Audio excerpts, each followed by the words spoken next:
Hi friends, இன்றைக்கி வீடியோவில் நல்லா சத்தான சுவையான ராகி லட்டு எப்படி பண்ணலான்றதாங்க பார்க்க போகிறோம். இன்றைக்கி நான் இந்த வீடியோவில் சொல்லியிருக்க மெத்தடில் ட்ரை பண்ணி பாருங்கள். எல்லா குழந்தைங்களுமே விரும்பி சாப்பிடுவாங்க. அந்தளவுக்கு நல்லா டேஸ்ட்டாக இருக்கும். கால்சியம் சத்து, இரும்பு சத்து அதிகமாக இருக்கக்கூடிய இந்த ராகி உருண்டையை கண்டிப்பாக ட்ரை பண்ணி பாருங்கள். ராகி லட்டு செய்கிறதுக்கு ஸ்டவ்வில் ஒரு வாணலி வச்சுக்கலாங்க. இதில் 2 ஸ்பூன் அளவுக்கு நெய் விட்டுக்கோங்க. நெய் நல்லா சூடானதும் கொஞ்சமாக கட் பண்ணி வச்சுருக்க பாதாம் பருப்பையும் முந்திரி பருப்பையும் போட்டு நல்லா வறுத்து எடுத்துக்கலாம். இது ஆப்ஷனல் தாங்க. நீங்கள் எவ்வளோ விருப்பப்படுறீங்களோ அந்த அளவுக்கு சேர்த்துக்கலாம். உங்ககிட்ட இதுக்கு பதிலாக பூசணி விதைகள் இருக்குது அப்படின்னா, சூரியகாந்தி விதைகள் இருக்குன்னா அதை கூட வறுத்து நீங்கள் இந்த லட்டில் சேர்த்துக்கலாம். நல்லா டேஸ்ட்டாக இருக்கும். சாப்பிடும்போது அங்கங்கே கடிப்படும்போது டேஸ்ட்டாகவும் இருக்கும், சத்தானதும் கூட. நட்ஸ் இந்த மாதிரி வறுத்துட்டு தனியாக எடுத்து வச்சுருங்க. இப்போது 1/4 லிட்டர் அளவுடைய கப்பில் 1/2 கப் அளவுக்கு வெள்ளை ரவையை போட்டு இந்த நெய்யில் நல்லா வறுத்துக்கலாம். மீடியம் ஃப்ளேமில் வச்சு வறுத்துக்கோங்க. கலர் மாற வேண்டாம், லேசாக வாசனை வர வரைக்கும் வறுத்துக்கோங்க. ஒரு 2-3 நிமிஷம் வறுத்தாலே போதும். இதில் ஒரு 2 டேபிள் ஸ்பூன் அளவுக்கு வெள்ளை எள்ளு சேர்த்துருக்கேன். எள்ளுமே பார்த்திங்கன்னா உங்களுக்கு கால்சியம் சத்து அதிகமாகவே இருக்கும், அதனால் ரொம்பவே நல்லது. சாதாரணமாக எள் தனியாக கொடுக்கும்போது குழந்தைங்க எள்ளு பர்பியோ இதோ விரும்பி சாப்பிட மாட்டாங்க. இந்த மாதிரி ராகி லட்டில் சேர்த்து கொடுக்கும்போது டேஸ்ட்டாக இருக்கும். எள்ளையும் சேர்த்துட்டு ஒரு நிமிஷம் வறுத்துக்கோங்க. நல்லா வறுத்ததுக்கப்புறமா இப்போ அதே கப்பில் 2 கப் அளவுக்கு ராகி மாவு, கேழ்வரகு மாவு எடுத்துக்கலாம். நான் கடையில் வாங்கின மாவு தான் எடுத்திருக்கேங்க. கேழ்வரகு மாவு போட்டு ஒரு 4லேருந்து 5 நிமிஷம் மீடியம் ஃப்ளேமில் நல்லா வறுத்துக்கோங்க.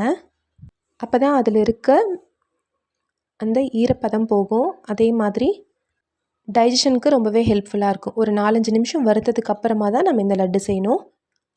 ஒரு 4-5 நிமிஷம் நல்லா வறுத்துக்கோங்க. 2 கப் கேழ்வரகு மாவுக்கு 1/2 கப் ரவையே கரெக்டாக இருக்குங்க.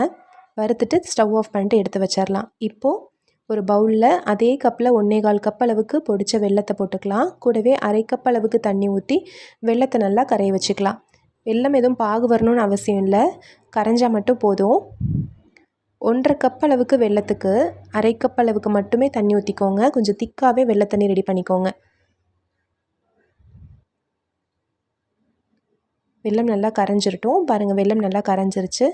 இப்போ இதில் ஒரு 2 ஏலக்காயை தட்டி போட்டு ஒரு கொதி வந்ததும் ஸ்டவ் ஆஃப் பண்ணிடுங்க. அந்த ஏலக்காயோடைய எசன்ஸ் அந்த வெள்ளை தண்ணியில் இறங்கட்டும். இப்போ ஒரு கொதி வந்ததும் நம்ம ஸ்டவ் ஆஃப் பண்ணிவிட்டு இறக்கி வச்சிடலாம். இப்போ நம்ம ஏற்கனவே வறுத்து வச்சுருக்க அந்த கேழ்வரகு மாவு இருக்கு இல்லைங்களா, அதில் இந்த வெள்ளை தண்ணியை வடிகட்டி ஊற்றி ஸ்டவ் ஆன் பண்ணிக்கோங்க. ஆன் பண்ணி இதை நல்லா கட்டி இல்லாமல் நல்லா மிக்ஸ் பண்ணிக்கோங்க. ஒரு 2-3 நிமிஷம் இது எல்லாம் ஒன்றா கலந்து வர வரைக்கும் இதை நல்லா மிக்ஸ் பண்ணி விட்டுக்கோங்க. நீங்கள் வெள்ளை தண்ணியை கொஞ்சம் கொஞ்சமாக பார்த்து சேர்த்துக்கலாம். நம்ம ரவை சேர்த்துருக்கோம் அப்படின்றனால இந்த வெள்ளை தண்ணி நல்லாவே அதை இழுத்துரும், கரெக்டான கன்சிஸ்டன்சிக்கு வந்துடும். ஒரு 2-3 நிமிஷம் அப்படியே கொஞ்சம் கெட்டிப்படட்டும். கெட்டிப்பட்டதும் ஸ்டவ் ஆஃப் பண்ணிவிட்டு இறக்கி வச்சிடலாம். கொஞ்சம் கை பொறுக்கிற சூட்டுக்கு வந்ததுக்கப்புறமா நம்ம எடுத்து லட்டு பிடிச்சிக்கலாம்.